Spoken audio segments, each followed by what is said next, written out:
Mwiriwe neza mwese abanywanyi b'ibiganiro byacu abakomeje kudukurikira ndetse n'abakomeje kutwumviriza ngaha kuri ino mbonesha kure yacu aina yanyu ya Burundi News TV imbonesha kure imwe rudende bandanya kwategura ndetse no kubashikiriza amakuru akomeye cyane, amakuru yihuta kandi agezwe ari karavugwa ngaha mu Rwanda mu karere k'ibiyaga bigari ndetse n'ahandi agiye ahatandukanye.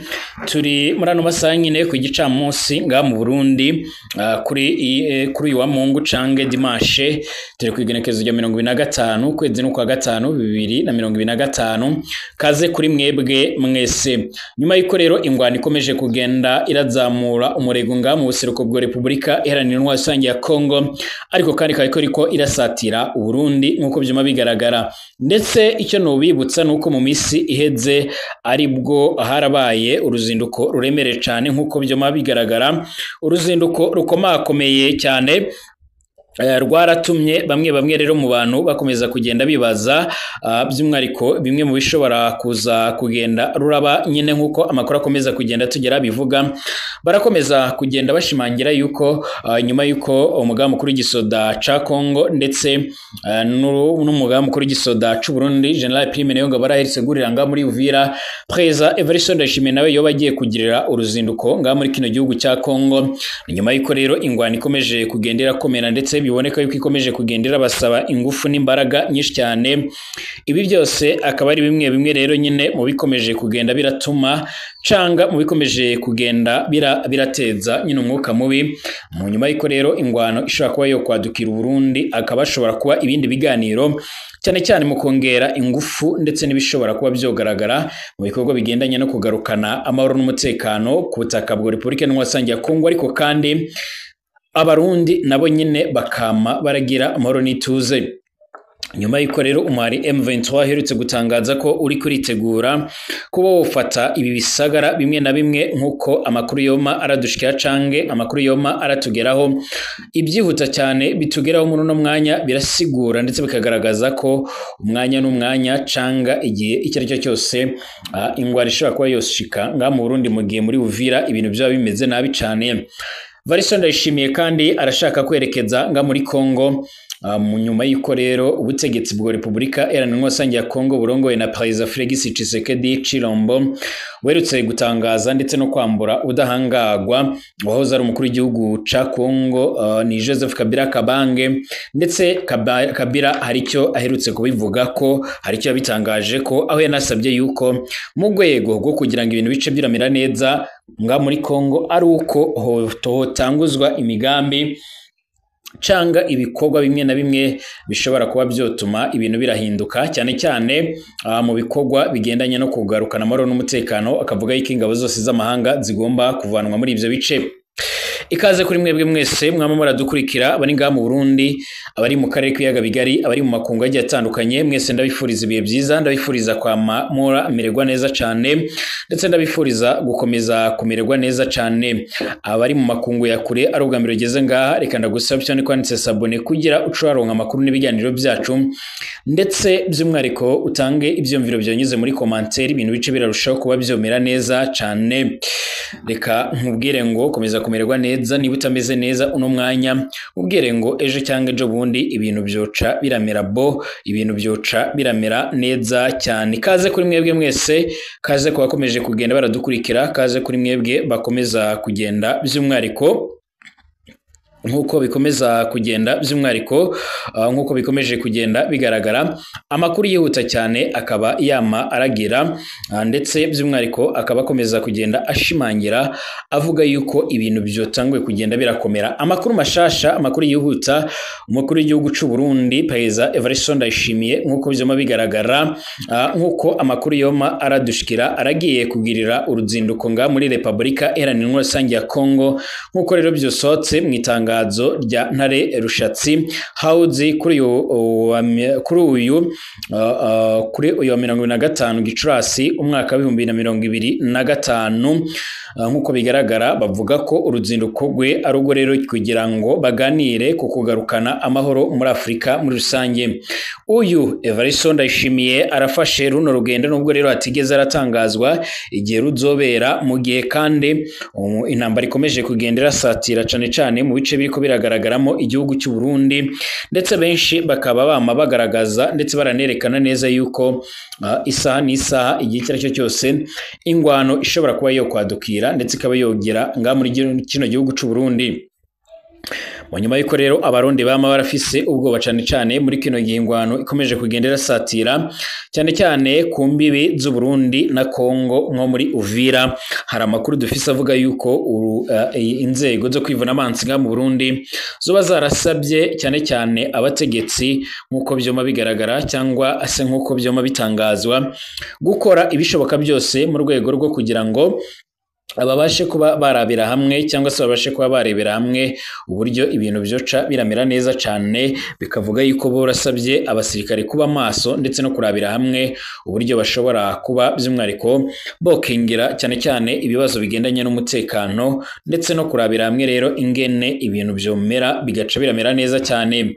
Ni mu gihe kandi uruzinduko rwoba rubaye rurakurikirana no umugaba mukuru w'igisoda ca Kongo aherutse kugirira nga mu Burundi bakaza gusura n'iki gisagara ca Uvira gisanzwe kibarizwamo ingabo z'abarundi nyinshi cyane nk'uko byoma bigaragara.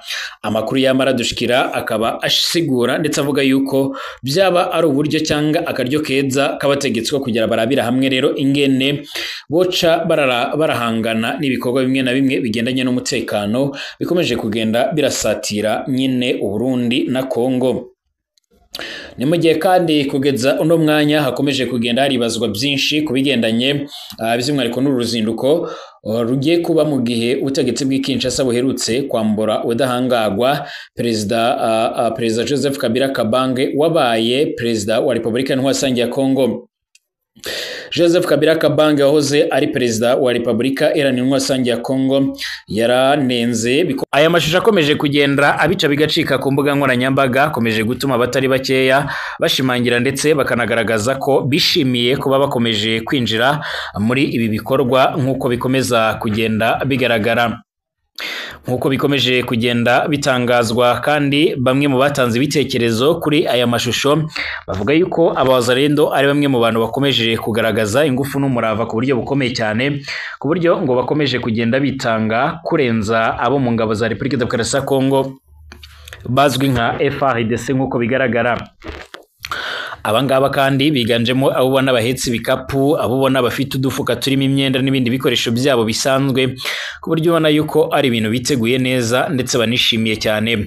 Ibi kandi bibaye mu gihe by'umwariko mu minsi mike ishize aribwo twabahaye amakuru yavugaga yuko umugaba mukuru w'igisirikare cya Repubulika Iharanira Demokarasi ya Kongo ndetse n'umugaba mukuru w'igisirikare cy'u Burundi General Prime Niyongabo baherutse guhurira muri Uvira ndetse bakanakomereza mu gisagara cya Bujumbura, aho by'umwariko bakomeje kuganira ndetse no kurebera hamwe uburyo bashobora guhagarika ndetse no kwirukana umutwe wa M23. Intego zabo ni zingizi: no kwirukana M23 mu bice byose bahereye Kamanyora bakazamuka by'umwariko muri Bukavu ndetse na za Kavumo no muri za Karehe hose n'ahandi hose bamaze kugenda bigarurira. Amakuru atugera rero muri karo kanya akomeza gushimangira ndetse no kwerekana neza yuko byanze bikunze biteguye gukora iyo bwabaga kugira ngo birukane birukane by'umwariko izinyeshyamba za M23. Umwe mu wazarendo yagize ati turi gufatanya n'ingabo zikomeye cyane hano mu karere, turi gufatanya n'ingabo nziza, ingabo zifite discipline, ingabo zizi ibigendanye n'urugamba, ingabo z'abarundi. Ati turi kumwe n'igisirikare cy'u Burundi nta bwoba kandi twiyemeje gukora ibishoboka byose kugira ngo dukomeze gukorana ndetse tunagendane neza mu bikorwa byacu bya buri munsi. Uyu nguyu ni umwe mu wazarendo waje kuganira na Radio Okapi nk'uko bigaragara. Ibitangazamakuru by'i Burundi nabyo kandi bikomeje gushimangira ndetse no kwerekana neza yuko bikomeje guterwa ishema n'uburyo ingabo zabo zikomeje kwitwara neza ku mirongo y'imbere ku rugamba, aho banashimira ingabo z'abarundi ndetse n'abazarendo na FARDC uburyo bakoze defense ikomeye cyane, by'umwariko yo gutuma ndetse no kubuza M23 kuba yakwinjira muri iki gice nk'uko bikomeje kugenda bigaragara cyangwa nk'uko amakuru akomeza kugenda tugera bivuga. Reka tugaruke no ku yandi makuru akomeye cyane akomeje kugenda avugwa hano muri teritwari ya Warikare. Biravuga ko itsinda ry'abakomanda kabuhariwe baturutse muri Kisangani ni mu ntara ya Chopo by'umwihariko bamaze kugera muri ibyo bice, ndetse kugera ubu ngubu amakuru akomeza kugenda atugeraho, akaba akomeza kugenda ashimangira yuko aba bose bamaze guhura cyane cyane n'uyu mugabo wahoze cyangwa se uyoboye akarere ka gatatu ka gisirikare by'umwihariko hano mu ntara ya Chopo, ni muri Kisangani, ni General Pacifique Masonzo, aho akomeje kuyora urugamba rwo muri biriya bice nk'uko bigaragara. Hari inama bakoze ariko kandi n'amakuru gikomeje kugenda twegeranya, ariko byose biri mu mugambi wo kugira ngo babashe kwirukana ndetse no guhangana n'uyu mutwe wa M23. Hanyuma rero mu myaka ishize mike rwose, ni igihe gitoya, iyi ntambara yari ikomeye cyane no muri teritwari ya Masisi by'umwihariko mu gace ka Sake. Ibintu bya bihagaze bite nyuma y'iko ari agace kabarizwagamo aba FDLR ndetse n'izindi ngabo zigiye zitandukanye? M23 yakomeje gushinza kugira uruhare mu bikorwa bigendanye n'umutekano muke. Ibi byose ariko kandi nanone ku rundi ruhande rw'ingabo za Kongo bo ntibabyemera, ariko ubuzima bwaba buhagaze gute, byaba bimeze gute? Ese ubundi bice bigenzurwa na M23 umutekano n'ubuzima bw'abaturage bihagaze gute? Mbere yaho byari bihagaze gute? Nabyo tugomba kubirebera hamwe.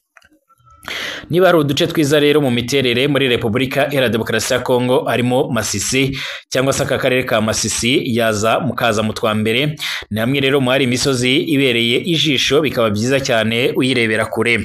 Gusa kuhagera rero n'ubundi n'indi nkuru, kuko rero imihanda yaho ituma ahantu ubusanzwe by'umwihariko wagenda iminota 10 uhagenda isaha yose.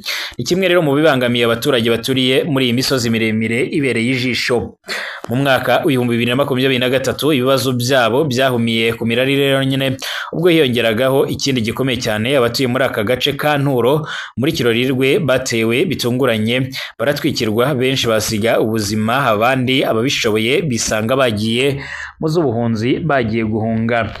Ni hamwe rero by'umwihariko mu hantu habereye ubwicanyi bukomeye cyane bwakorerwaga abavuga ikinyarwanda batuye mu burasirazuba bwa Kongo. N'ubwicanyi kandi abaturage bavuga ko bwakozwe n'abarwanyi ba FDLR ndetse n'abazarindo bahagarikiwe n'ingabo za FARDC n'iz'u Burundi zari zikambitse muri ibi bice. Ni agace ubona yuko kameze neza, kabereye ubworozi, ni agace ubona gafite imisozi wagira ngo nta n'izuba rijya rihava. Ngorore James ni umuyobozi wo muri Nturo, asobanura ko rero n'ubundi muri iyo misozi ari ahantu hasanzwe hera ibirayi, ibigori, ibishyimbo ndetse n'amashaza. Ibyinshi bijyanwa i Goma, kuko rero ariho hari isoko rikomeye cyane, ari isoko rigari. Muri iyo misozi kandi hari inka, bigaragaza uburyo rero n'ubundi abahatuye ari abantu bashyira rero imbaraga mu bworozi. Mu Kwakira kwa 2023 nibwo rero aka gace katewe, inzu zirenga 300 ziratwikwa, ink'ibihumbi nazo ziricwa. Ngorore ati uwo munsi baduteye arahagana saa 9 z'umugoroba, twari mu nzu dutuje, tuzi ko rero hiriwe neza, baturuka mu misozi baza ari benshi, impande zose batera amabombe hafi ya ruguru. Hafi haruguru habaga rero ingabo za East African Community iz'abarundi. Turahirukira kugira ngo rero n'ubundi baturinde, baza kutwirukana. Nyuma yo kwirukanwa rero n'ubundi n'ingabo z'u Burundi, amasasu yaterwaga na FDLR na Maimai yakomeje kuba menshi, ari nako rero abagore n'abana babigenderamo. Abari bafite imbaraga rero bakomeje guhunga, bakora urugendo rw'amasaha arenga 8 bajya mu gace kitwa Bwiza. Aha Bwiza naho hari yarigeze kubera imirwano ikomeye cyane, ariko haza kwigarurwa n'umutwe wa 23 kuko bahigaruye mu bice mu gihe kimwe ubwo bafataga Bwiza ndetse na za Kicanga. Akomeza agira ati twakiriwe rero na FDLR n'ingabo za leta n'abarundi n'abazarindo nk'uko bigaragara. Prito yavuze ko twatwikiwe n'abo basirikare bo mu ngabo za FDLR, ingabo za leta, iz'abarundi ndetse n'abazarindo. Avuga ko nyuma yo guhunga ibintu byose byatwitswe kugeza no kubwiherero. Mu mwaka ushize rero ngo nibwo we na bagenzi be batangiye guhunguka, nyuma yaho rero 23 igereye muri aka gace ka Masisi kwirukana abarwanyi ba FDLR n'abandi bari bahari. Ati batwitse inzu zirenga 350, bishe umuyobozi wari unkuriye witwaga Bugegene, bica umusore, bica witwa Mwise ndetse na Gakombe. Ni benshi bapfiriye hano.